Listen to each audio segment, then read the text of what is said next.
Hi weavers, welcome to our channel just imagine novels. ఈరోజు మన కథ వద్దన్నా వదిలేస్తానా ఎపిసోడ్ 99. భవానీ నవ్వి తినడం అవ్వగానే కాఫీ తాగి తన రూమ్లో కూర్చున్న తన కోడలి జీవితం గురించి ఆలోచిస్తుంటుంది. కాసేపటికి తన రూమ్లోకి వెళ్ళిన రుద్ర భార్యని చూస్తూ, ఏంటే వీడు ఎలా ఉన్నాడు అని కొడుకు గురించి అన్నాడు రుద్ర. శివాని నిద్రపోతున్న బన్నీని బెడ్ మీద పడుకోబెట్టి, వాడిని ఎందుకంటున్నావు, అదంతా తమరి పోలిక నీకు మాత్రం తెలీదా అని వెటకారంగా దెప్పి పొడిచింది ఆమె. రుద్ర ఒక ఐబ్రో రైస్ చేసి, ఏంటే ఈ మధ్య నీకు బాగా నోరు లేస్తుంది, ఇందాక కూడా అక్క వాళ్ళ ముందు ఇలాగే వాగావు అంటూ ఆమె నడుం పట్టి తన మీదకు లాక్కుని, నేను ఇలా ఫ్రీగా వదలడం వల్ల నేనంటే భయం పోయింది కదా అంటూ ఆమె మెడ మీద కొరికాడు రుద్ర. శివాని రుద్ర వీపు మీద కొట్టి, ఇలా అందరికీ కనపడేలా ఘాట్లు పెట్టుకుని ఎన్నిసార్లు చెప్పాలి నీకు అంటూ కోపంగా అరిచి, ఏంటి నీకు భయపడాలా, ఎందుకు బంగారం అంది వెటకారంతో. ఇదే తగ్గించు, నాకు మండిందా, నీకు డే నైట్ గ్యాప్ ఉండదు, తర్వాత ఏడ్చినా వదలను అని సీరియస్గా అన్నాడు రుద్ర. ఇప్పుడు మాత్రం వదిలేవా, ఆఫీస్ అని కూడా తమరికి లేదుగా అంటూ తనని చుట్టుకున్న రుద్ర చేతిని తీయడానికి చూస్తున్న శివాని. కానీ అతని పట్టును శివాని విడిపించుకోలేకపోయింది. అతని ఉడుం పట్టింకా బిగించి అవునా అంటూ హస్కీగా అడుగుతూ డోర్ని లాక్ చేసి శివాని నెత్తి బెడ్ మీద వేసి, ఇప్పుడు చెప్తావు చూడు అంటూ ఆమె మీదకు చేరాడు రుద్ర. శివాని రుద్ర ఫేస్లో కనపడుతున్న ఇంటెన్షన్ని చూసి కాస్త భయంగా, రుద్ర ఇప్పుడు నువ్వు ఏదైనా చేసావా నేను అరుస్తాను, అప్పుడు నా కొడుకు లేస్తాడు అంటూ బెదిరించింది. ఆహా అవునా అంటూ రుద్ర సైడ్ స్మైల్తో, కరెక్ట్గా గుర్తు చేసావే అంటూ కన్నింగా చూస్తూ లేచి కబోర్డ్ ఓపెన్ చేసి ఆమె ఓని ఒకటి తీసుకొచ్చి శివాని చేతులు పైకి పెట్టి కట్టేశాడు రుద్ర. ఏం చేస్తున్నావు రుద్ర అంటూ తన చేతులు విడిపించుకోవడానికి చూస్తున్నా ఆమె మీదకు చేరిన రుద్ర, ఇప్పుడు ఉంటదే నీకు ఇక జాతరే అంటూ కొంటెగా ఆమె పెదాలను అందుకున్నాడు రుద్ర. శివాని గింజుకుంటున్న వదలక తన పెదాలలో మధువులు కొల్లగొడుతూ సౌండ్ చేయాలని చూస్తుంటే ఆమెకి ఆ అవకాశం లేకుండా చేశాడు రుద్ర. ఆమె పెదాలని జుర్రుకుంటూనే తన ఒంటి మీదున్న వల్వలను దూరం చేశాడు రుద్ర. శివాని రుద్ర వైపు కోపంగా చూస్తూ అతడు వదలడం లేదని కసుక్కున రుద్ర పెదవిని కొరికేసింది. రుద్ర కోపంగా తన పెదవులను వదిలాడు. శివాని గట్టిగా ఊపిరి తీసుకుంటూ కోపంగా, ఇన్నిసార్లు చెప్పాలి నీకు ఇలా చేయొద్దని అని అరుస్తున్న శివానీని కోప్పడకుండా నవ్వుతున్న రుద్ర ఇంటెన్స్గా చూస్తుంటే ఆమె తనున్న పొజిషన్ చూసుకుని సిగ్గుతో చేతులడ్డుగా పెట్టుకుని దాచాలని చూసింది. కానీ రుద్ర ఆమె చేతులను తన చేతిలో పైకి అదిమి ఉంచడంతో కుదరక, ఏ వదులు అని చిన్నగా చెప్పింది శివాని. ఇందాకేదో అన్నావు కదే, అరుస్తాను, నా కొడుకు వస్తాడని, మరిప్పుడు కూడా అరుస్తావా అంటూ కళ్ళెగరేశాడు రుద్ర.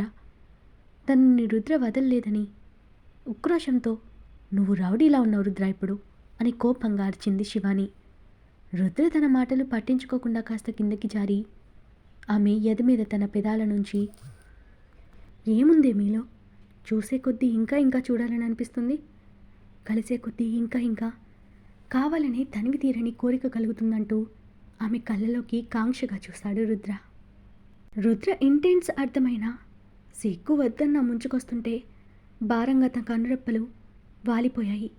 ఆమె సిగ్గు చూసి రుద్ర పైకొచ్చి మళ్ళీ ఆమె పెదాలను అందుకుని ఇష్టంగా స్మూత్గా కిస్ చేస్తూ చేతులతో ఆమె తనువంతా తడుముతూ ఆమెలో తమకం రేపాడు రుద్ర.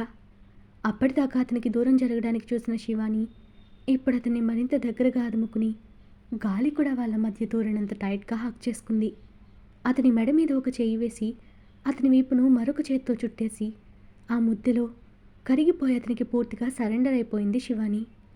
రుద్ర శివాని పెదాలను వదిలి ఆమె ఫేస్లోకి చూస్తూ శివ అని ప్రేమగా స్మూత్ వాయిస్తో పిలిచాడు. ఏంటి అన్నట్టు కళ్ళు తెరిచిన శివానికి రుద్ర తన అనుమతి కోసం చూస్తున్నట్టు అనిపించి, ఇప్పటిదాకా నా అనుమతితోనే ఇదంతా చేశావా అని అందంగా సిగ్గుపడింది. రుద్ర తన పెదాలపై కిస్ చేసి, ఇలా కూడా నీకు నచ్చింది కదే అందుకే ప్రొసీడ్ అవుతున్నా, కానీ ఇప్పుడు కూడా నీకు ఇష్టం ఉందా లేక నా కోసం భరిస్తున్నావా అని ఎక్కడో చిన్న డౌట్ ఉంది, అందుకే అడుగుతున్నా అంటున్న రుద్ర మాటలకి శివాని రుద్రని లాగి అతని పెదాల మీద ముద్దు పెట్టి, నాకు ఇష్టం లేకపోతే నీ ముద్దుకు అనుమతి ఇవ్వనుగా అంటూ సిగ్గుతో కళ్ళు వాలుస్తుంటే రుద్ర ఇష్టంగా ఆమె నుదుటను ముద్దు పెట్టి ఐ లవ్ యూ శివ అంటూ ఆమె గట్టిగా హత్తుకుని మరోసారి తన పెదాలను అందుకుని తనలో ఆమెని కలుపుకోవడానికి సిద్ధమయ్యాడు. శివాని రుద్ర చుట్టూ చేయి వేసి లవ్ యూ టూ రుద్ర అంటూ అతని ఎద మీద ముద్దు పెట్టింది. అందంగా స్మూత్గా పూల చెండులా ఉన్న తన ఇష్టసఖి తనువులోని అణువణువుని అతని పెదాలతో ఆర్తిగా స్పర్శిస్తూ తమకంతో చెలందాలను కొల్లగొడుతుంటే ఇద్దరి వేడిని తూర్పులతో ఆ గది నిండిపోయింది. శివాని సుకుమారమైన శరీరం రుద్ర చేతిలో నలుగుతూ అంతులేని సుఖతీరాలను చేరింది. ప్రణయ సమరంలో సరసం ముదిరి విరహంలోకి మారి శృంగార సాగరంగా మారి స్వర్గసుఖాలకి బాటలు వేసింది. అలసిన దేహాలు పక్కపక్కనే చేరి ఒకరిలో ఒకరుగా పెనవేసుకునుంటే శివాని సిగ్గుతో కళ్ళు మూసుకుని అతని ఎదలో మొహం దాచుకుంది. రుద్ర ఆబే చుట్టూ చెయ్యి వేసి తనకి సర్దుకుంటూ ప్రేమగా ఆమె నుదుటిన ముద్దాడాడు. శివాని ఆ ముద్దుకి పరవశించిపోతే రుద్ర గారాలిపోతూ బేబీ వన్ మోర్ టైం రా అంటూ కొంటిగా ఆమె మెడ మీద పెదాలతో రాస్తూ అల్లరి చేశాడు. నో, నా కోపిక లేదు అందామనుకున్న శివాని మాట బయటకు రాకముందే రుద్ర ఆమె పెదాలను అందుకుని ముద్దు పెడుతుంటే అతనికి సరెండర్ అయిపోయింది శివాని. కంగారుగా అక్కడికి వచ్చిన తన అనుచరుడు కౌశల్తో సార్, ఆ వాసు రుద్రకి దొరికిపోయాడు అని చెప్తున్న అతని వైపు కోపంగా చూస్తూ వాట్ అని అరిచాడు కౌశల్. అవును సార్, ఆ రుద్ర వాసుని తన ఇంటి పక్కన ఉన్న అవుట్ హౌస్లో బంధించుంచాడు. కానీ ఏం చేయడం లేదు. కనీసం వాడు ఎందుకు అక్కడికి వచ్చాడని కూడా క్వశ్చన్ చేయడం లేదు అన్నాడు అతను. ఆ విషయం నీకెలా తెలుసు అని కౌశల్ కనుబొమ్మలు ముడిచి డౌట్గా అడగగానే ఆ వాసుకి తెలియకుండా వాడి షర్ట్ని నేను చిప్ పెట్టాను. వాడు ఎక్కడికి వెళ్ళినా ఏం మాట్లాడినా మనకు తెలుస్తుంది సార్ అని వివరంగా విషయం చెప్పాడు అతను. నిజానికి ఆ మనిషి ఒక ప్రొఫెషనల్ హ్యాకర్. ఓకే, వాడు నోరు విప్పకముందే లేపేయమని మామయ్యకి చెప్పు అన్నాడు కౌశల్. ఓకే సార్ అంటూ వెళ్ళిపోయాడు అతను. కౌశల్ ఆలోచిస్తూ వాడి నా రుద్ర ఎందుకేం అడగకుండా పెట్టినట్టు అని థింక్ చేస్తూ ఒకవేళ వాసు వెనక నేనున్నాననే విషయం ఆ రుద్ర కానీ కనిపెట్టాడా? అయినా వాడు గెస్ట్ చేసినంత మాత్రాన నాకు నష్టమేంటి? శివానీని నా దగ్గరకు తెచ్చుకోవడం పక్కా. అది ఆపడం ఈసారి ఆ రుద్రతరం కాదు. నా బేబీ నాకు దగ్గరకు వచ్చిందంటే ఈసారి తనని ఇక్కడే లాక్ చేసే ఉపాయం నా దగ్గరుంది అని సంబరపడ్డాడు కౌశల్. విశాల్కి స్నేహనలా ప్రదీప్ కిష్ చేయడం రక్తం మరిగించేంత కోపం తెప్పిస్తున్నా కానీ ఆమెని కానీ ప్రదీప్ని కానీ ఏం చేయలేకపోతున్నానే అని కసి పెరిగింది. అక్కడ ఉండడం తన వల్ల కాక ఆ బిల్డింగ్ కింద పార్క్ చేసిన తన కార్ తీసుకుని ఇంటికి ప్రయాణమయ్యాడు విశాల్. స్నేహకి ఊపిరందక అవస్థపడటం చూసిన ప్రదీప్ తనని వదిలి ఆమె నుదుటన ముద్దాడి ఐ లవ్ యూ బేబీ అని ప్రేమగా చెప్పిన ప్రదీప్ ప్రపోజల్కి స్నేహ అందంగా సిగ్గుపడుతూ I love you two Pradeep అంటూ అతన్ని ప్రేమతో హత్తుకుంది స్నేహ. అమ్మయ్య, ఇప్పటికీ నీ వార్ని ఆపగలిగానే అంటూ ప్రదీప్ నవ్వి ఈ వర్క్ ఫినిష్ చేసి ఇంటికి వెళ్దాము, స్టార్ట్ చేయంటూ సిస్టమ్ ముందు కూర్చున్న ఇద్దరు ఎవరి వర్క్ వాళ్ళు మొదలుపెట్టి గంట తర్వాత వర్క్ సేవ్ చేసి ఇంటికి స్టార్ట్ అయ్యారు. అందరికీ సురేఖ వంట కంప్లీట్ చేసి హాల్లోకి వస్తూ పిల్లలిద్దరినీ టీవీ చూడడం చూసి బన్నీ ఎక్కడ్రా బబ్లు అని అడిగింది సురేఖ. వాడు తాతయ్య దగ్గరున్నాడు మా అన్నాడు బబ్లు. అవునా, సరే బన్నీని పిలుచుకున్నా, ముగ్గురికి అన్నం తినిపిస్తాను అనింది సురేఖ. దానికి బబ్లు ఓకే అంటూ ప్రతాప్ గారి దగ్గరకు వెళ్ళాడు. ప్రతాప్ గారి రూమ్లో ఉన్న బన్నీ ఆడుకుంటూ ఉంటే రుద్ర ప్రతాప్ గారు ఇద్దరు ఏదో సీరియస్ డిస్కషన్లో ఉంటారు. అప్పుడే అక్కడికి వచ్చిన బబ్లు బన్నీ రా, అమ్మ బువ్వ తినిపిస్తుందంట అని పిలిచాడు. రుద్ర బబ్లు వైపు చూసి కింద శివ అత్తలేదా బంగారం అని అడిగాడు. లేదు మామయ్య, అమ్మ నేను సన్నీ ఉన్నామంతే అన్నాడు బబ్లు. ఓకే అని తల ఊపి బేబీ పెద్దత్త నీకు బువ్వ పెడుతుంది, వెళ్ళి తింటావా అని రుద్ర అడగగానే నో నాన్న, నాకు మా అమ్మ కావాలి అని గారంగా అన్నాడు బన్నీ. రుద్ర నవ్వి సరేలే మీ అమ్మే పెడుతుందిలే బబ్లు, మీకు మీ శివ అత్త వచ్చి పెడుతుంది, అమ్మని రెస్ట్ తీసుకోమను అని చెప్పి పంపేసి ప్రతాప్ గారితో నాన్న మీరు కూడా పదండి, డిన్నర్ చేసి కాసేపు వాక్ చేద్దురని బన్నీని ఎత్తుకుని లేచాడు రుద్ర. రుద్ర బన్నీని తీసుకుని నేరుగా శివాని కోసం వాళ్ళ రూమ్కి వెళ్ళేసరికి ఆమె ఇంకా పడుకుని ఉంటుంది. ఈ టైంలో పడుకుందేంటి అని రుద్ర కంగారుగా శివాని దగ్గరికెళ్ళి బన్నీని బెడ్ మీద దించి ఆమె నుదుటిన చేయి పెట్టి టెంపరేచర్ చెక్ చేసి నార్మల్గా ఉండడంతో శివ శివ అని తనను తట్టి లేపాడు రుద్ర. బద్ధకంగా కళ్ళు తెరిచిన శివాని ఏంటి రుద్ర అని స్లీపీ వాయిస్తో అడుగుతుంటే మమ్మ నీకేమైంది, ఫీవర్ వచ్చిందా అని తల్లి నుదుటి మీద చెయ్యి పెడుతున్న కొడుకుని చూసి నవ్వి వాడి చేతిని తీసుకుని ముద్దు పెట్టుకుంటూ ఫీవర్ ఏం లేదు నాన్న, నేను బాగానే ఉన్నాను అంటూ లేచి కూర్చుంది శివాని.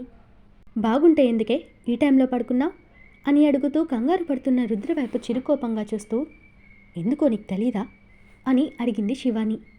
నువ్వు టైం కాని టైంలో పడుకుని నన్ను అడిగితే నేనేం చెప్తానే అంటున్న రుద్రని చిరుకోపంగా చూస్తున్న శివాని చూపు చూసి రుద్రకి మ్యాటర్ కాస్త అర్థమవుతుంటే అతను చిలిపిగా నవ్వి ఓకే డిన్నర్ చేసి మళ్ళీ పడుకుందురా అన్నాడు. నీకు నిజంగా ఫీవర్ లేదు కదమ్మా అంటున్న బన్నీని తన ఒడిలో పెట్టుకుని ముద్దు పెట్టుకుంటూ లేదు నాన్న, ఎందుకో నిద్ర వచ్చింది పడుకున్నానంతే అంది శివాని.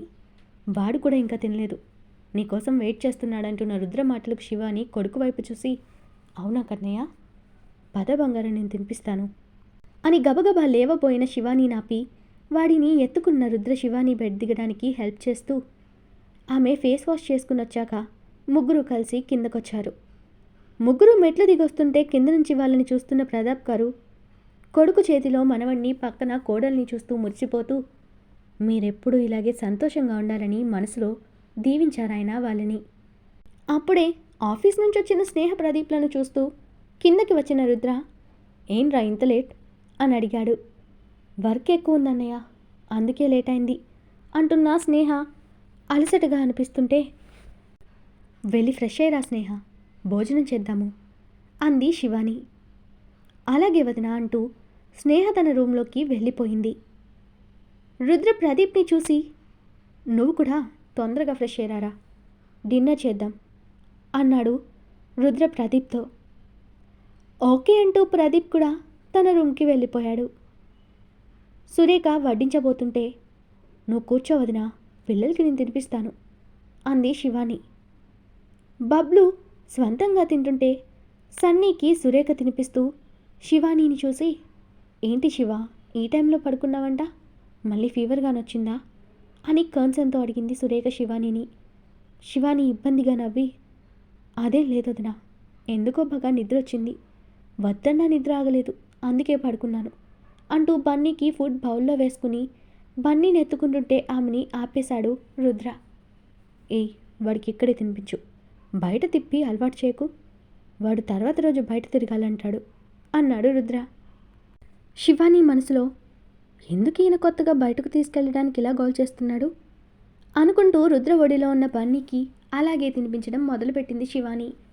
శివాని తన వైపు డౌట్గా చూడటంతో రుద్ర మనసులో ఆ వాసుని వీలైనంత తొందరగా ఇక్కడి నుంచి బయటకు పంపించేయాలి అనుకున్నాడు రుద్ర. వాసుని అక్కడి నుండి మాయం చేయడానికి పిల్లలు కూడా కారణమే. వాళ్ళెప్పుడూ బయట గార్డెన్లో ఆడుకుంటూ ఉంటారు కాబట్టి వాసు చూపు పిల్లలపై ఉండడం రుద్రకి ఏమాత్రం ఇష్టం లేదు. అందుకే వాసుని ఈ నైట్కే బయటకు పంపేయాలని ఫిక్స్ అయ్యాడు రుద్ర. అందరూ భోజనాలు చేసిన తర్వాత రుద్ర పని ఉందని బయటకు వెళ్ళాడు. గంట సేపటికొచ్చిన రుద్రకి ఇంట్లో వాళ్ళంతా నిద్రపోయారని అర్థమై అవుట్ హౌస్కి కాపలాగా ఉన్న తన మనుషులకు సైట్ చేశాడు రుద్ర. వాళ్ళు ఓకే సారని తల ఊపి వాసుని సైలెంట్గా అక్కడి నుంచి తరలించేశారు. రుద్ర కోసమే ఎదురు చూస్తున్న శివాని రూమ్ బాల్కనీలో కూర్చునుండడంతో ఆమెకి వాసుని రుద్ర మనుషులు తీసుకెళ్లడం కనపడింది. దూరం నుంచి అయినా అతను వాసు అని గుర్తుపట్టడానికి శివానికి ఎక్కువ టైం పట్టలేదు. వాసుని అక్కడ చూసి శివాని ఆశ్చర్యపోతూ రుద్రెందుకు వాసుని ఇక్కడ బంధించాడు, ఈ టైంలో ఎవరికంటా పడకుండా బయటకు తీసుకెళ్తున్నాడేంటి అనుకుంటూ అలాగే చూస్తూ ఉండిపోయిందామే. వాసుని ఎక్కడ ఉంచాలో చెప్పి జాగ్రత్తగా కాపలా ఉండమని తన వాళ్ళకి ఇన్స్ట్రక్షన్స్ ఇచ్చి లోపలికొచ్చాడు రుద్ర. రూమ్లోకొచ్చి డ్రెస్ చేంజ్ చేసుకుంటూ రుద్ర బెడ్ మీద చూడగా బన్నీ ఒక్కడే నిద్రపోతూ ఉండడంతో ఇది బేబీని వదిలి ఎక్కడికి వెళ్ళింది అనుకుంటూ బాల్కనీలో చూశాడు రుద్ర. అక్కడ ఉన్న క్రెడిల్లో కూర్చుని ఆలోచనల్లో మునిగున్న శివాని దగ్గరకు వెళ్ళి ఏంటే ఎక్కడ కూర్చున్నావు, నిద్ర రావడం లేదా అంటూ ఆమె పక్కనే కూర్చున్నాడు రుద్ర. శివాని రుద్ర వైపు చూస్తూ అడగాలా వద్దా అని ఆలోచిస్తూనే నేనొక విషయం అడగనా రుద్ర అని మెల్లగా అడిగింది శివాని.